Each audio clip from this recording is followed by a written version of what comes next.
isi ndodzoka zvakare nedzimwe nhau dziri kubva kutoitika kutakwa ndikuita kudai nedzimwe uyezve dzaiitika pakati pevhiki rinoyi. Nyaya yangu yekutanga ndaubata ndiani ndeyamura nekuti mura vazotora izvi vakaisa kupeji kwavo, asi tichiri ipapo chaita kuti vazondonyora statement iyi ndonasa kuti zvaitwa ignite nani naevidence.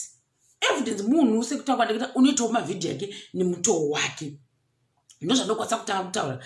Aita nemutoo wake like I said before, handisi kukwanisa hangu kuti ndine hangu tinoona malive ake kazhinji kachoni, asi pane kumwe peji kwandazoona tumasnippets twemavhidhiyo akanga achitaura, ndobva ndanzwawo zvaanga achitaura zvimwewo, ndopatatozoti uyu ndobhanga itora dhanzi maikira vakanga vozotizwa vanga vavata pasofa vamwe vachidya vanga vamwe ndobva watizwa mubvaona munhu pasina, ndobva ataura zvakare kuti hanzi fake life wati akazotaura kuti hanzi vanobhadhara munhu vachitumira mari newestern union. Zvese izvi let me say kuti I don't know kuti evidence uri kuzviwana kupi. Ndingareva nhema ari kuudza evidence handizivi kuti research yacho iri kuudzwa iyeye nevanhu vari kupedo namurayiri kavati kwete I don't know kuti vari kuzviona kupi. Ndozvandokwanisa kutanga ndata sei ndataura kumacomments andachiona vanhu vazhinji vakati were you there musame room macho makutaura kuti vavata ndobva wazotizwa wangoripo here. Ndomamwe macomments andachiona kuti hazvina kushata. Vamwe vakati mukanzwa achitaura like this it means kuti anozviva zvakutaura ina handizivi ndinoita kwiri, ndobva ndasiyana nazvo zvangu.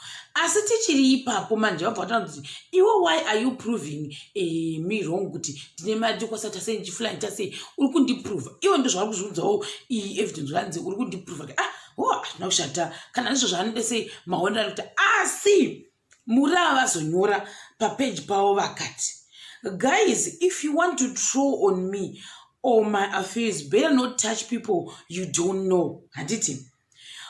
This evidence is going well out of line, destroying people's relationships and making me to argue with Obina's relatives.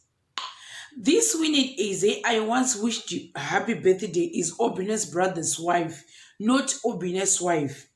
These lives she's doing involving people who never wronged her or done anything is now costing. Ndobvasa zvimafustopu zviringe 4. Please, I have heard enough, and if you want my downfall, attack me, not people who got nothing to do with you. This family does not talk, and now evidence is causing a lot of issues. Evidence I've warned you. Wazofarisa last, wazoyenderera end, wazoyendereresa. Let me promise you, this will not end well. Ndobva vaisa mafustopo 5. Ndozvandatirega ndikungoverenga exactly manjero kwazvaitwa namura. Ndobva vaisa mufananidzo wani wamudzimai wavo vakamboita happy birthday. Takatoionawo yese hazvina kushata. Handiti vanhu ndobva vaenda pamacomments. So kwapa AV is only 28 achiacta kunge ane 63. Why? Zvikanzi kazi are you sure she's 28 nekuchembera kwake nevamwe wavo. Zvikanzi that's the result nemumwe uyu ndaverenga zvanyora munhu ati that's the result of fame. That's why a lot of famous people don't read comments. Some don't even manage their accounts. Negativity from people will always be there. It builds you, sometimes it destroys you. Personally, you are my role model. I love you and your personality. Keep it up. Temuo atawezvi. Saka comment ndaiona ndakazvimirira ndakuona comment ndichitarisisa. Hanzi zokuti apo wati uri role model yani yamati achifarira futi personality yawo. That's number 1. Number 2, abva ataura kuti zvese zvikuitika result yefame. Ndosaka vanhu vazhinji vasinganyanyi kumanija maaccounts avo. Negativity inoita kuti vange vachidestroy kana kuti vachivakwa. Saka inanzozvi kuti apa papoint yake chaichayanga ikanangana nekuti chii zvangada kuzama kutaura apa zvanga zviri mixed. Pakuti apa handisi kuti waita off here kuti wanga uri muright direction yekuti vanga tizongozama kuti usataura hama dzana Obina nekuti iwe wakupinza mukadzi uyu uchimupinza panhau isinei naye. Muona manje zvinhu zvinosingaite sei zvisina kumira zvakanaka nekuti azozvi kuti uyu evidence wakangoti chii pamusana pehamba dzani Obina I don't know.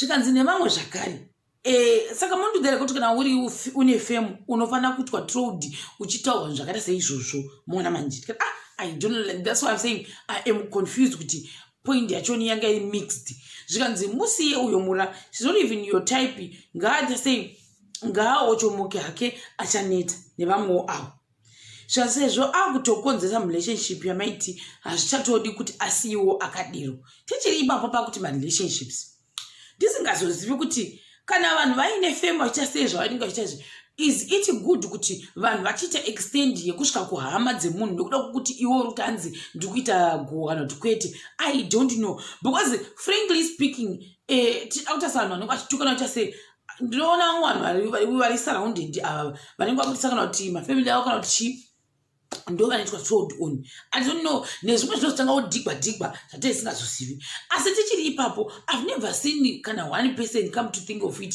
akamboita troll on evidence secret life kana kuti on evidence nehama dzake navabereki vake kana kuti nevanhu vari kudhuze naye vari around iye I've never seen anyone doing that but normally iye anowanzozviita zvake ndisingazozivi kuti inhau yekuti hapana ane ari into digging here kana kuti ndisingazozivi kuti vanhu kusatongodawo kumbodhigawo side dzake kuti vanyatsa kuzivawo more about iye nekuti iye unodhiga zvake adikura nema munhu unodhiga asingamboiti but I've never seen anyone achidhiginura mafaira ake hasana mbozviona ndoshua adikura nema ndakazvimirira I've never seen that singazozivi kuti nekuda kwei vanhu vasingafaririwo kuti adig deep into evidence life muona manje tichiri ipapopo toenda pakuti some people vangu vachitanzi vamwe vanhu they're always negative it shows kuti they have nothing good in their life sometimes it's good to put a relationship private especially if you're a celeb ane vavengi kana kuti ane vavengi vakawanda I don't know why people like to interfere in other people's lives. The enemy must go down, MaiTt. This is witchcraft, and the Bible says it in the Bible or book of Exodus 22. Usare gevarwe ari mupenya sokuti angachiriva chii munhu usho. Zvansiyana naye mura, please, for the sake of your reputation, please, as your friends, we know you better. Vamwe ndo kuti if you have evidence, report her. Her name is Evidence. She should have evidence rather than talking things she doesn't have a clue with.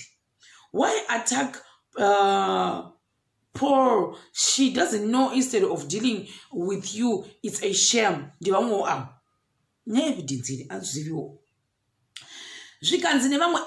You tend to forget easily. Inga, you promised this relationship is not going to be public. Teacher zongo wana mapics emchato. You know these enemies one wana manje zvakuitika. I think one hama za Obina uyu even akaita misarinya yake ambono to say anombobondera they will be away kuti ndo zvazviri. But why would a normal human being do that? She's crazy. Anonza the full name tinomu atakawo.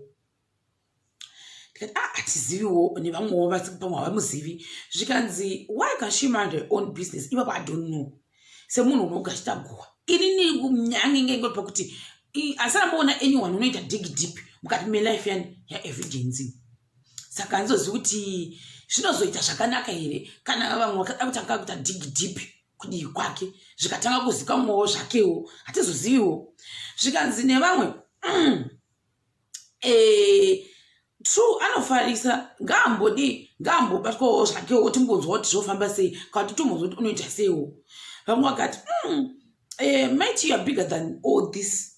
Just leave her, block and delete. You don't want now that your in-laws thinking you got too much drama. Vamwe ndo kuti just focus on your business. Vamwe vakati murega akadero iwo just live your life. Vamwe ndo kuti I can't even stand here. Life dzake ainga chingotuka vanhu. She provoke you so that you get angry like this and give out information. Ndo zvavari kutsvaga izvozvo. And she starts using you or your own info and twist it to frustrate you. If you're not careful, she will destroy you. Learn to ignore rubbish people. If you ignore anoshare.com, don't give out Obina's family's names. I beg you. Izos out to her Googler and she's going to tell them nonsense. Have wisdom, MaiTt. Oh, okay. Is this how it works? Kuti munhu anokuprovoka kusvika wadi waramba uchita sei uchimpa attention. So if it's like that, we are learning. Kuti some people, they just provoke. Kusvika wada say, wait, I give in. They will use that against you as well. So, oh, okay. I didn't know. We are learning. Kuti ndo zvinoita chi vamwe vanhu vachoni vava kuprovoka. Zvikanzi nevamwe, we are sorry chi mura. Vamwe ndo kuti, yeah, I also think kuti Evidence, that is too much. Poking your nose on her affair. Fake life or no fake life, Evidence, mind your business. Zvakunyanya kuenda mberi kuti ange munhu ane obsession. Ndo mangono wadero. Zvikadzisiyana naye, live your life. Don't worry, zvichapfuura. Asi vanhu chii naye, what happened to people minding business zavo pane kuda kuti addictive? Nekuti zvakutange everyday ndofunga chi munhu wangoramba achiita sei, angoramba ari pabusiness ramura. Ndo zvanachiona ipapapo. Zvikanzi musiyei, ada kutsvaga mafanzi nezita renyu. Ndevamwewo vangataura izvozvo. Zvikanzi kunyarara kunokunda zvose. Vamwe ndo just try to make it private kunyanya nehama dzaobina wacho, cause vavengi ndo basa ravo, vanotozama everything kukuwisira pasi. Sorry mura, vanhu vanosvotwa. Zvanzi mukutinyaudza nemumwe wauya anonzi Freeman. Inyaya yekuuya nayo paFacebook here nevamwewo zvakarawo. Zvikanzi zvazonyanyisisa is getting out of hand zvesure. It's too much. Why do that to another fellow woman? Felicitas, if your in-laws really love you, they should not listen to people from outside. Nevamwewo avo. MaiTt ndakakudza last time kuti makunyanya kumuregerera munhu uyu. Please do something cause akuzvinyanya ndiye. Imbomu itai sei vakufarisa vanhu vachona. I don't think vanomira naye zvinhu zvazooma kudai vanhu vanenge vachimuturidzira kuti taura. Saka meaning kuti kune vanhu vanenge vachipusha kuti talk about this. Kana zvadero manje those same people zvikanzi Evidence asuwiwa, they will never stand na Evidence kuti vanongoti takambotaura kunyanyira kana kuto ignore move on life yavo vanhu vacho futi vavo. Vamwe ndokuti kumpindura Evidence kupedza nguva. Musiye akadere, iwe don't post zvehama dzadhedhi o zvadhedhi vacho kozi vanhu vanoenda kuma-inbox vachinotaura zvakawanda. Zvikanzi tell ye same WhatsApp group yo abandu Evidence munhu siyana naye uyoyo nevamwewo zvakare. Zvikanzi nevamwe akagara achifarisa kubva kare. She's so jealous of you nevamwewo. Siyana naye mura. Please, for the sake of your reputation, siyana naye. Knowing very much how many haters you have, love, I think it's wise to keep this relationship private for now, because they won't stop talking. They will. And it they won't over there. Zvikanzi if you nigirikini uchikwanisa kumusungisa nevamwe wangwadero. Hazvina kushata, isinenge chingona chikumateresi ndochi zvakachawa nechi nevamwe vanhu. Saka inge ingori nhau yekuti jealous vamwe wakati ndozvoita maceleb, people always be on your case. Tiziviwo vamwe wakati no, it's bad kuti munhu achiramba achiita on your case day and night. I don't know kuti zvino zvifamba sei pausocialite wacho kuti zvinenge zvinyanya kuenda nekupi, asi vamupa warning zvake kuti no wakuenderera. Saka kuti zvichafamba sei ndozvanangoya nazvo muvidhio ino tichingoti all the best kuna mura, and handisi kuti zvichaguma here zviri kuitika zvacho nokuti imwe information inenge yakudai papapa is too deep. Saka ndichakubatai zvakare pachikambi chinotevera.